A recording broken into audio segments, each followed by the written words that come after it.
Ears, eyes, mouth, brain, and more. We're giving you the tune-up that you need to build your best body ever. If you're a parent or planning to become one, we're going to show you a new high-tech eye exam. It's for babies and toddlers, and it can help you catch potential eye problems before they even start. It does this by measuring their brain waves. Plus, we're going to reveal a brand new form of birth control and let you know the benefits and the risks so you can decide if it's right for you. Everybody should have their eye tested, but given the fact that you had a family history of an eye problem especially, you may have heard of an EEG. That's what this is like. Now we'll turn the machine on. This machine is looking at what the brain gets. This will tell us if the two eyes are functioning the same or if they're functioning differently.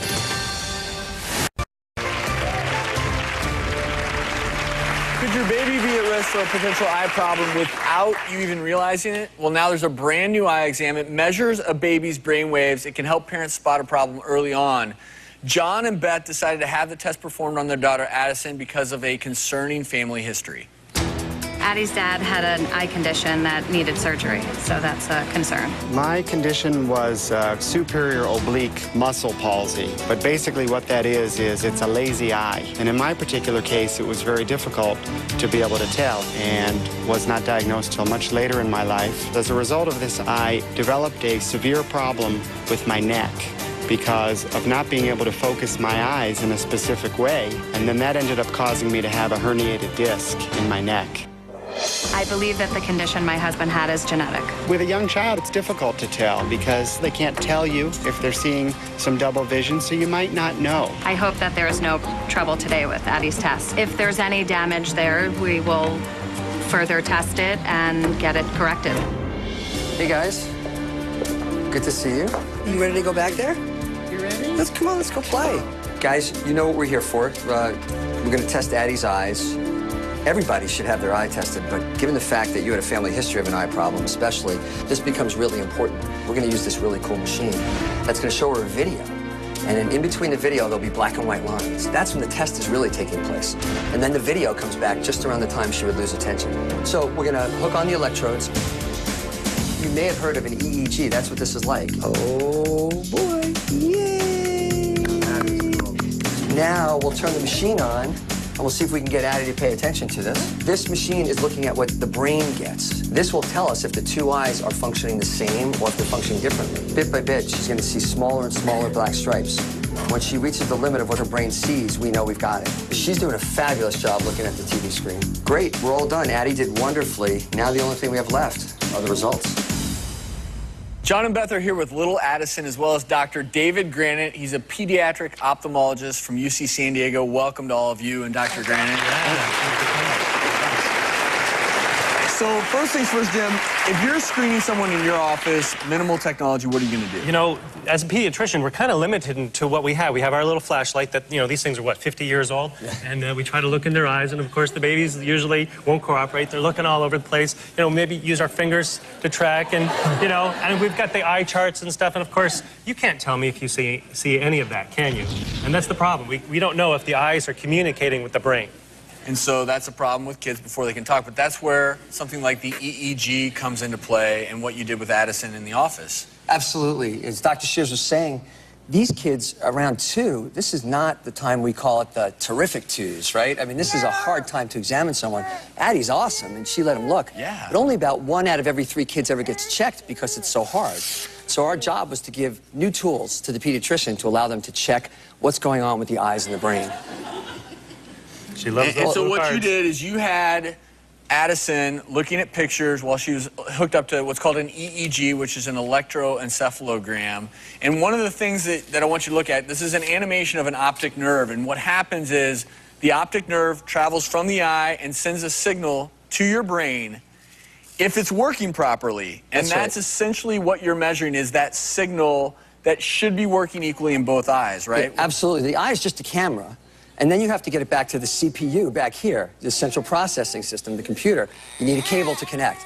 And the way you need to know is if she's seeing or not is you put an electrode back there, and the brain waves tell us what she can see or what she can't see. And what is amblyopia?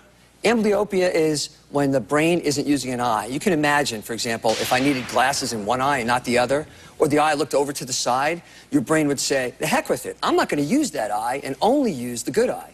And when that happens as a kid, if you're not using it, you lose it. And you can't get it back as an adult because the brain isn't plastic then. So you need to identify these problems as a kid. You need to treat them as a kid because they're treatable. John, Addie's dad, if he had had this detected when he was a kid, he wouldn't have had neck surgery.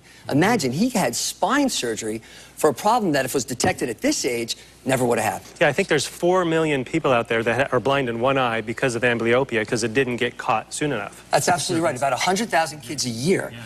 And it's unconscionable almost because we have ways to treat these kids. We can make a difference. We can restore sight to the blind child with simple techniques, things like glasses or a patch, for heaven's sakes. Or give parents a chance to take a breath and say, okay, Addie's eyes look okay.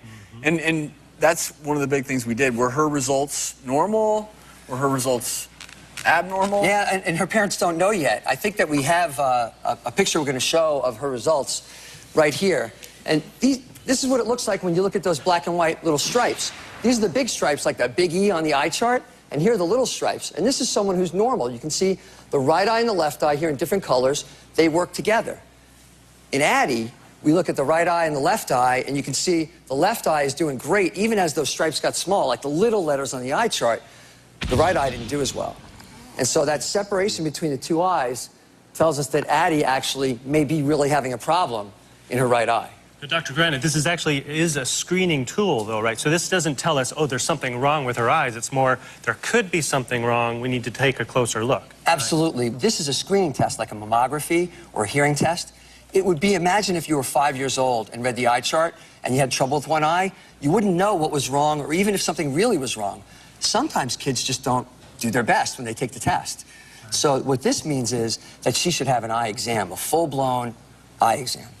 And that's one of the things we want to talk about, because there's also another new way to check for vision problems. It's a procedure called photo screening. It's done with a special camera, and we actually took a photo image of Addison's eyes right before the show. It needed to be taken in a dark room so her eyes were dilated. And tell us about this. Well, let me show you how we would do it, and it's pretty easy because by this time of life, Addison's had her picture taken, 400,000 or 500,000 times, right? So we just hold this up, we get her to look at us, we take a picture like this and a picture like that. We get two really good images, and we see the eyes glowing red. Everybody who's ever taken a photograph has seen the eyes glow red. That means the light's gone into the eye, bounced off the back of the eye, and come out. That traveling through the eye tells us a ton about what's going on with the eye itself. And so we can decide whether or not there's a problem with the child by looking at it. This is a computerized system that a computer analyzes the image, and we'll be able to tell. What's really interesting is that everybody who's taken a photograph as a parent has looked and seen that the eyes don't look the same. If a parent at home sees that and notices that in every picture, the right eye doesn't look the same as the left, they need to go to see their pediatrician and find out what's wrong. And how was her photo screening? Yeah, well, Addie's photo screening, and I think we have the picture, looked absolutely perfect. Yay. So her eyes glow beautifully red. And that's just what we like to see. And so, Dr. Grant, you're willing to do a full follow-up exam with Addison? Willing? You bet I'm willing to. And then, real quick takeaway, if you did find a problem with Addison or another child, what can you do at this stage? Right. Well, what you want to do is identify what the problem is, and then you intervene with pretty simple techniques at this point. Sometimes it's as simple as glasses, and we can actually tell whether or not Addie needs glasses and exactly the prescription without her saying a word. Sometimes it's a patch that forces her to use the other eye. And if she has the problem like her dad has, it might be surgical intervention. But boy, I'd rather do it now than when she's 30 years old and has a neck problem. Yeah, so early much easier at this age. It could be as simple as an iPad. Right. You know? And if I got her with amblyopia at age 10 or 12, it's not fixable. I need to get it now. And for learning purposes, for school, I want her to be ready. I want her to have both of her eyes available to do everything she needs to do in life at this most important developmental time. First off, this screening tool, you can do it at 6 months of age when they're really, really small. That's when we do it in my office. And it's a great thing, get it diagnosed early, and that way they don't grow into a problem you can't fix. So early detection for you parents out there. Dr. Granite, thank you so much. Addison, thank you. Thanks, Mom and Dad. Thank you, guys. After the break, if you and your kids hate going to the dentist, you need to see this. We're going to show you the latest breakthrough. It makes cavity filling absolutely painless.